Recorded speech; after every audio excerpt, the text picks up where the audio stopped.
जय हिंद। पिछले एक हफ्ते से भारत की ब्रह्मोस मिसाइल पाकिस्तान में जाके हिट कर गई और लोग का कहना है वो जानबूझ की या नहीं की, ये मैटर ही नहीं है। मैटर ये है कि हिट किया क्यों, इसको समझते हैं लोग। देखिए, पाकिस्तान में हमारे यहाँ से ब्रह्मोस मिसाइल जो थी फायर की गई और वो पाकिस्तान में जाके गिर गई थी। और ये गिरी थी जब वहां पर, तो वो एक नॉर्मल से जगह पे गिरी थी जिसका नाम था मियां चानू। 9 मार्च को ये जाकर यहाँ पर हिट हो गई थी ब्रह्मोस मिसाइल। वहां 2-4 गो घर और था, किसी की मृत्यु नहीं हुई, लेकिन अंडर कंस्ट्रक्शन था, उड़ गया घरे दुआर। यहाँ पर वहां के लोग डर गए कि आखिर ये हुआ क्या है।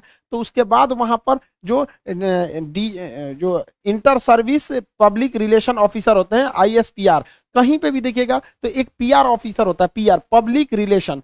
यही लोग सारे लोग पब्लिक से कांटेक्ट करते हैं। जैसे मीडिया वाले को पास भी एक पूरी की पूरी PR टीम होती है। अब किसी मीडिया वाले को मान के हमारा इंटरव्यू लेना है, खान सर का इंटरव्यू, तो उन लोग को क्या पता, वो अपने PR टीम को बोलेंगे कि खान सर का नंबर निकालो, बताओ कहाँ बात करना है। तो वो PR टीम ही काम करती है। तो हर डिपार्टमेंट का एक PR ऑफिसर होता है, पब्लिक रिलेशन ऑफिसर, वही बताता है क्या हो रहा है क्या नहीं हो रहा है, एक तरह का प्रवक्ता होता है। तो इन्होंने कहा कि हमारी टेरिटरी में एक पता नहीं अनआइडेंटिफाई कोई ऑब्जेक्ट घुस गया, 4 मिनट तक उड़ते रहा, प्रोजेक्टाइल था, वो आया गिर गया, किसी की जान माल की क्षति नहीं हुई है, हमने उसे पूरी रडार में ट्रैक किया, आके वो यहाँ पे गिर गया। ये इन लोग का स्टेटमेंट था।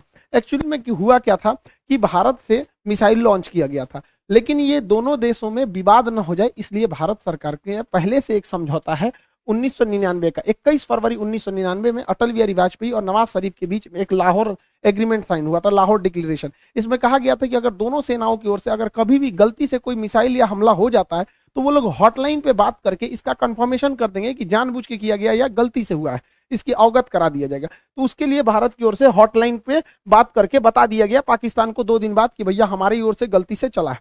अब ये हॉटलाइन क्या होता है? ये हॉटलाइन फोन में कभी रिंग नहीं बजते। आप जैसे मोबाइल में डायल करते हैं किसी को, तो सोच रहा पहले बोलेगा नमस्कार, भारत ने 150 करोड़ कोविड टीकाकरण पार कर लिया, 175 करोड़।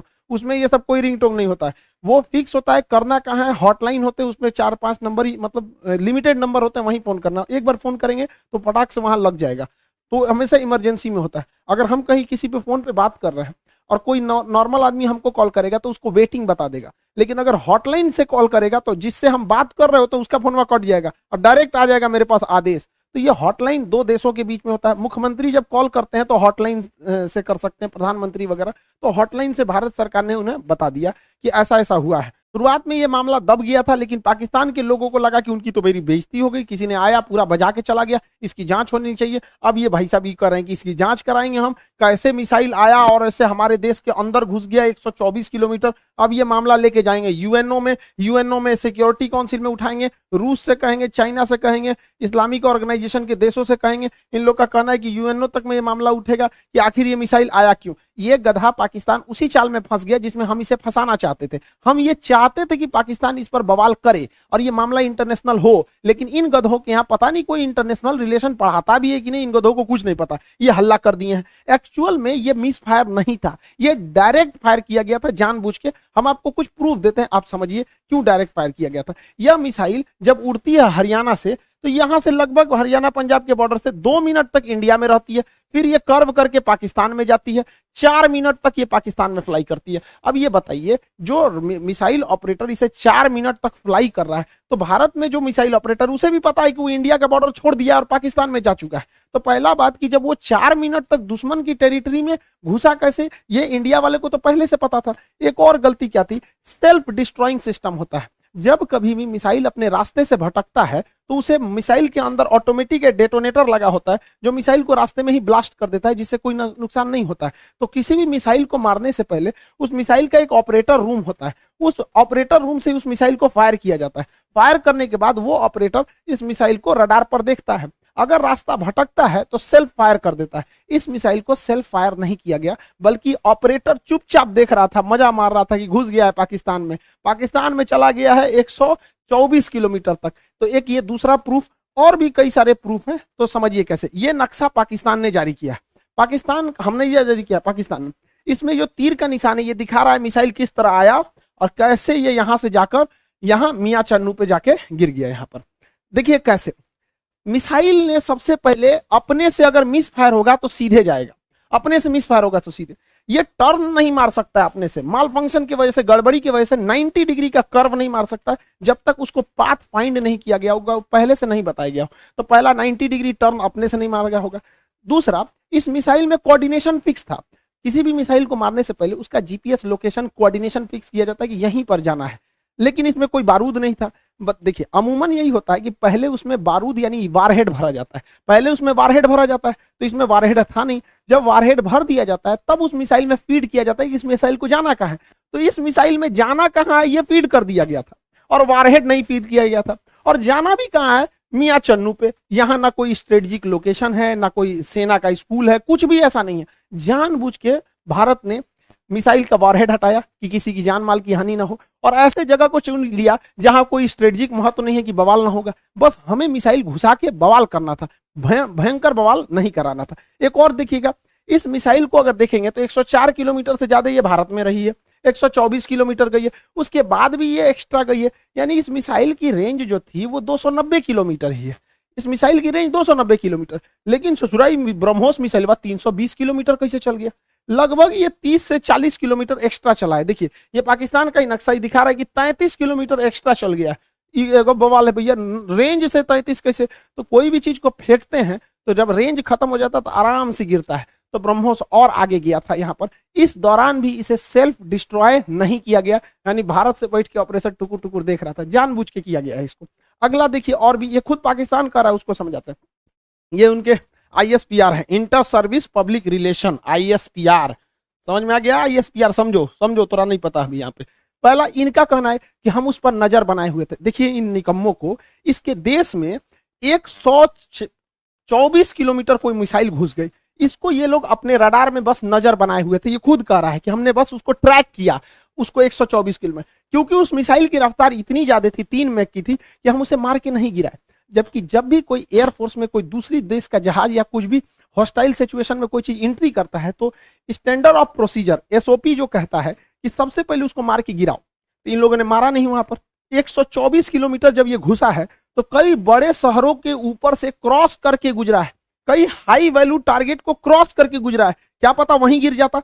तो इससे यह साबित हो जाता है कि इनके पास ब्रह्मोस को मार के गिराने की क्षमता है ही नहीं, वरना इतने हाई वैल्यू टारगेट के ऊपर से गया है, वहीं गिर जाता तब क्या हो जाता। ब्रह्मोस न्यूक्लियर कैपेबल मिसाइल है, यानी इनके देश के ऊपर से इतनी बड़ी मिसाइल चली गई। ये लोग केवल और केवल बेशरम लोग कह रहे हैं कि हम उसे ट्रैक कर रहे थे। करते रहो ट्रैक, यहां से इतना डिग्री कर्व मार के तुम्हारे यहाँ आके गिर गया। पाकिस्तान इसे मार के गिरा भी नहीं सकता, क्योंकि ब्रह्मोस 3 मैक से चलती है। इसके पाकिस्तान के पास चाइनीज रडार है, इन चाइनीज रडार की हेल्प से इसके पास 2 तरह के मिसाइल क्षमता है। एक HQ-7 है, ये 30 से 40 किलोमीटर की दूर की मिसाइलों को मारता है। एक HQ-9 है, ये लगभग 150 किलोमीटर मार सकता है। ये दोनों चाइना का है। इस सबको पता नहीं चला कहाँ चल गया यहाँ पे, इन सब किसी काम का नहीं। अब इससे चाइना भी घुस आया है, क्योंकि उसका ऑर्डर दे रखा था। चाइना पूरी दुनिया को ऑर्डर दिया था कि भैया हमारा HQ-9 डिफेंस सिस्टम बहुत अच्छा है, ले लो। अब पूरी दुनिया ने उसको ऑर्डर कैंसिल कर दिया कि सोचा तोरा कोने काम का मिसाइल है। भारत का ब्रह्मोस घुस गया है वहां पर, अब ये घुस आया है पाकिस्तान के ऊपर। किसो तो पाकिस्तान इसको कह रहा है तोरा मिसाइल फायर नहीं हुआ तो हम क्या करें। अब फिलीपीन ने ऑर्डर दे दिया था ब्रह्मोस को, अब वियतनाम भी कह रहा है हमको भी चाहिए, इंडोनेशिया कह रहा है हमको भी चाहिए, ताइवान कह रहा है हमको भी चाहिए। अब ब्रह्मोस एकदम जबरदस्त है यहाँ पर। अभी भी किसी को डाउट होता है कि भारत से मिसाइल गलती से छूट गई है, अभी भी मन में डाउट है तो दिमाग लगाइए। हम आपको मिसाइल छूटने के 10 दिन पहले अपना एक वीडियो का छोटा सा क्लिप बना दिखाते हैं जो यूक्रेन मुद्दे पर बताए थे, उसको जरा ध्यान से देखिए और दिमाग लगाइए। आपको खुद पता चल जाएगा कि भारत ने मिसाइल जानबूझ के मारा था। इस दुविधा में हम लोग हैं कि अमेरिका का साथ दें कि रूस का साथ दें। इसके लिए सबसे अच्छा रास्ता क्या होता है समझिए। मान के चलिए हमारे 2 बहुत करीबी आदमी हैं, उन दोनों का बियाह पड़ गया, वो कह रहा है कि हमरे बियाह में आना, वो कह रहा है हमरे बियाह में जाएगा। तो भैया हम एक में जाएंगे तो दूसरा से संबंध खराब हो जाएगा। एक काम करते हैं, कोई दिन हम अपने बियाह कर लेते हैं, बातें खत्म हो जाएगा। भैया हम अपने बियाह में बिजी थे। इसी वजह से सबसे अच्छा तरीका है ना हम रूस के फेवर में जाएंगे और ना ही हम अमेरिका के फेवर में जाएंगे। सबसे अच्छा तरीका है मोदी जी को अपनी सेना को बोलिए कि गलवान घाटी में 2 किलोमीटर आगे घुस जाए। गलवान घाटी में जैसे 2 किलोमीटर आगे घुसेगी, लड़ाई तो करना नहीं है, उलझा के रखना है। 2 किलोमीटर जहां आगे घुसेगी उधर से चाइना वाले घुस जाएंगे सर, फिर वैसे ही स्टैंड ऑफ हो जाएगा।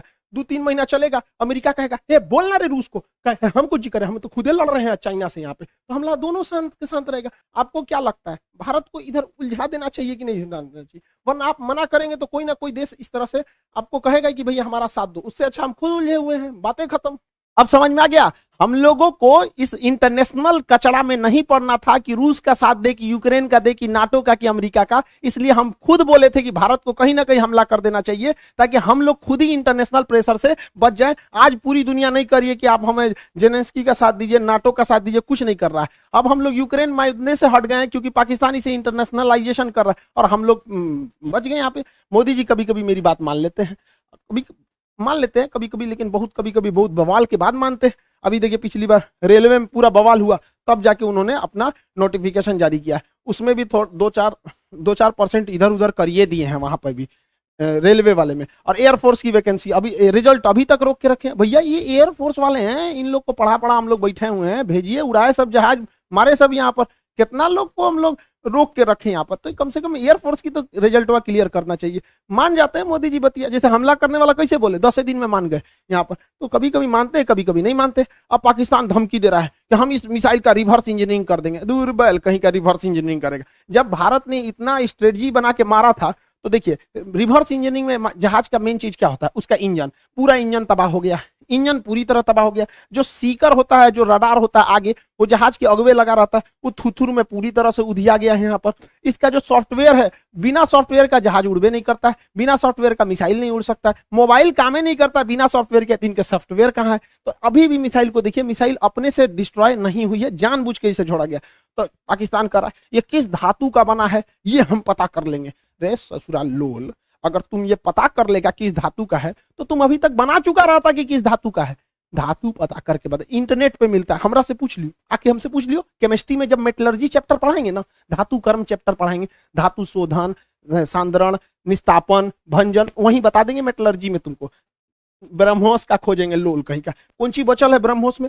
कुछ नहीं मिलने वाला है। लेकिन हाँ, ये बवाल कहेगा हमने ब्रह्मोस का कॉपी बना लिया, अमेरिका के टॉमहॉक का हमने कॉपी किया था, हमने कॉपी बना लिया। ऐसा कुछ कॉपी नहीं बना पाएंगे, क्योंकि बहुत ही टफ इंजीनियरिंग होती है इसके अंदर। आपका आगे का जो रैमजेट इंजन है ये बर्बाद हो चुका है, फ्यूल सिस्टम बर्बाद हो चुका है, प्रोपल्सन सिस्टम बर्बाद हो चुका है, नेविगेशन सिस्टम बर्बाद हो चुका है। खाली खोपड़िया मिलेगा तो ये बना लेंगे मिसाइल। यहाँ पर गुलेल बनाना है, देख के बना लेंगे, लोल कहीं के यहाँ पर मिसाइल बना लेंगे। और तुम बना, भारत के पास पहले मिसाइल बनाने के बाद परीक्षण केंद्र जो था वो पोखरण में था, यहाँ परीक्षण करते थे, चांदीपुर में परीक्षण करते थे, व्हीलर द्वीप जिसका नाम कलाम द्वीप है उड़ीसा का, इसे करते थे। फिर नया जो था कर्नाटक के चित्रदुर्ग में परीक्षण करते थे। 4 जगह हम लोग का परीक्षण केंद्र था। अभी नया नया 5वां परीक्षण केंद्र खुल गया है पाकिस्तान। अब हम लोग हमेशा कभी कभी इधर परीक्षण करते रहेंगे ब्रह्मोस वगैरह का। और पाकिस्तान का नया सरदर जो है ब्रह्मोस जो है, वो नेवी से तो मार ही सकता है, एयरफोर्स से मार ही सकता है, जमीन वाला तो अभी ये मार के गया है। इसका नया खतरनाक वर्जन ब्रह्मोस 2 आ रहा है, जो 800 किलोमीटर मारेगा। यानी पाकिस्तान में बैठे बैठे पाकिस्तान हेल के, अफगानिस्तान है के, कजाकिस्तान चल जाएगा वहां पर। ब्रह्मोस 2 आ रहा है, इसका बाप है ये ब्रह्मोस का। अभी इसी से नहीं लड़ पाए तो दादा आ रहा है। दूसरा ब्रह्मोस NG आ रहा है, बहुत हल्का रहेगा और बहुत दूर तक मारेगा। तो तुम ससुरे, एक तो तुम्हारे बाप के बस की बात है नहीं रिवर्स इंजीनियरिंग, क्योंकि बचा ही कहाँ है। अगर उस तरह से देखिएगा तो हम तो वियतनाम को, फिलीपीन को बेचे हैं, वही बना ले रिवर्स इंजीनियरिंग। रिवर्स इंजीनियरिंग इतना आसान है तो हम लोग राफेल खरीद के लाए हैं, नहीं बन जाएगा। तुम्हारा रिवर्स इंजीनियरिंग इतना तगड़ा है तो चाहे अमेरिका से तुम F-16 जहाज खरीदे हो, तुम उसको 20 साल से उड़ा रहे हो, अब बैल आज तक तुम अपने जहाज J-17 का एक तो इंजन नहीं बना पाए, कौन सी रिवर्स इंजीनियरिंग करते हो? मनोवैज्ञानिक दबाव बनाओगे कि हमारे पास ब्रह्मोस 2 आ गया, ब्रह्मोस का कॉपी आ गया है, तो जो एकरे बस का कुछ नहीं है। ये बस मेकअप करेगा, चौथे शादी की तैयारी करेगा ये आंटी जी। खैर चाचा है, कोई बात नहीं, हम क्या करेंगे, बैल कहीं का, तुम सुधर जाओ, ऐसा कुछ नहीं होने वाला है यहाँ पर। इसलिए रिवर्स इंजीनियरिंग नहीं हो पाएगी। इसको 1 साल से हम समझा रहे हैं, नहीं समझ पा रहे हैं यहाँ पर। इससे कोई रिवर्स इंजीनियरिंग नहीं होगी। अब आप समझ गए होंगे, भारत ने जानबूझ के मारा था यहाँ पर ब्रह्मोस, इसी बहाने ब्रह्मोस का सक्सेस भी हो गया, डिमांड भी बढ़ गया। और आप लोग का जो बैच था इकोनॉमिक्स था, लगभग इसमें एडमिशन क्लोज हो चुके होंगे इकोनॉमिक्स में, क्योंकि सर्वर में जगह नहीं है। LDC वाला बैच है, इसमें GS भी है, मैथ भी, रीजनिंग भी, इंग्लिश भी। एसएससी CHSL का है, उसका टारगेट बैच स्टार्ट हो चुका है आप लोग के लिए बहुत जल्दी, अभी आप उसको ऑनलाइन देख सकते हैं। मैथ का क्लास भी पीके सर स्टार्ट कर दिए, पूरा फाउंडेशन से एकदम लो फी रखा गया है। वैसे बच्चों के लिए जो हाई फी नहीं दे सकते हैं, अभी वो 10 दिन क्लास ऐसे करके देख सकते हैं, उसको एकदम नॉमिनल है। जो मतलब हमारा तो पूरा उद्देश्य ही रहता है कि गरीब से गरीब तक को शिक्षा दी जा सके। आई होप आप पूरा इंसिडेंस को समझे होंगे। जिन बच्चों को एडमिशन लेना होगा वो ले लेंगे। मिलेंगे नेक्स्ट क्लास में। जय हिंद।